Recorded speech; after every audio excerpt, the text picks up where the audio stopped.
Hello everyone, welcome back to my new another mini vlog. তো আমি জয়দীপা আর তোমরা দেখছো জয়দীপাস মিনি ভ্লগ। তো আজকে আমি চলে এসেছি আমাদের ট্যুরের পার্ট 2 ভ্লগ নিয়ে। তো তখন বাজছিল ভোর 4:30 মতো। তো আমরা ভাবলাম একটু সানরাইজ দেখতে যাব। তো সেই মতোই আমরা চলে গেলাম সমুদ্রের ধারে সানরাইজ দেখার জন্য। তারপর এক কাপ চা নিয়ে আমরা বসে পড়েছিলাম সানরাইজ দেখতে, আর অনেক লোকও এসেছিল।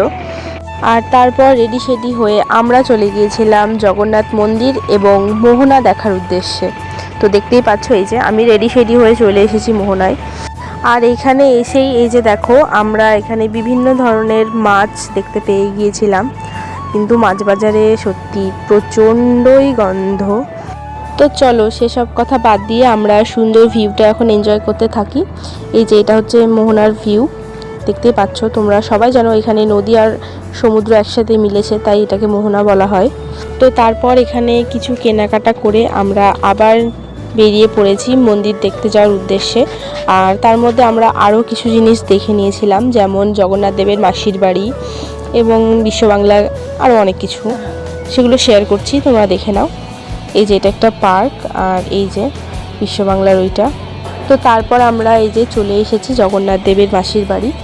তো এই যে, আর তারপর আমরা জগন্নাথ দর্শনও করে নিলাম, সেখানে ছিল মূর্তি। আর রোদের এতটাই তাপ ছিল যে আমরা ঠিকভাবে তাকাতেও পারছিলাম না। তো যাই হোক, তারপর আমরা চলে গেলাম সরাসরি মেন মন্দিরের উদ্দেশ্যে। এই যে দেখছো, এটা আমরা 6 নম্বর গেট দিয়ে প্রবেশ করেছিলাম। এই যে এটাই হলো জগন্নাথ দেবের দীঘার যে মন্দিরটা, সেটাই। তো এই যে তারপরে তোমরা দেখতেই পাচ্ছ আমরা মেন মন্দিরের ভেতরে এন্ট্রি করে গেছি। কিন্তু তোমরা সবাই জানো যে মেন মন্দিরের যে ভেতরটায় সেখানে ফোন অ্যালাউ নেই, বাট বাইরে সমস্ত জায়গাতেই ফোন অ্যালাউ। তো যতটা পেরেছি ভিডিও তোমাদের সাথে শেয়ার করেছি। তো আমরা তারপর বেরিয়ে পড়লাম, কারণ আমাদের সমস্তটাই দেখা হয়ে গেছে। আর তারপর এই যে এটা হচ্ছে বাইরের ভিউ, বেশ সুন্দর করেছে মন্দিরটা। আমি এর আগেও একবার এসেছি এখানে। আর এতটা ঘোরাঘুরি করার পর আমার প্রচণ্ডই খিদে পেয়ে গেছিলো। তো মেনু দেখলে, আর ডিমটাও ছিল অবশ্য, কিন্তু আমি ভিডিও করতে ভুলে গেছিলাম। আর তারপর আমরা এই যে ক্ষীরচোরা গোপীনাথের মন্দিরে চলে এসেছি। এই যে এটা একটা পাদুকা, তো এখানে আমরা প্রণাম করে নিলাম। আর এই যে কার পাদুকা কি না সেগুলো তোমাদের সাথে শেয়ার করে দিলাম, তোমরা দেখে নিও। তো রামঘাটের দিকে যেতে গিয়ে হঠাৎ আমরা এখানে দেখতে পাই একটা ছোট্ট কচ্ছপের বাচ্চা। তো সেটাকে আমরা আবার নদীর মধ্যে ছেড়ে দিয়ে আস্তে আস্তে আবার চলে আসলাম রামঘাট দর্শনে। এই যে এটাই হচ্ছে রামঘাট। এই জায়গাটার একটি হিস্ট্রি আছে, এখানে নাকি স্বয়ং মাতা সীতা তিনি এই ঘাট থেকে জল তুলে, এখানে একটা মহাদেবের লিঙ্গ আছে, ওখানে উনি জল ঢালতেন।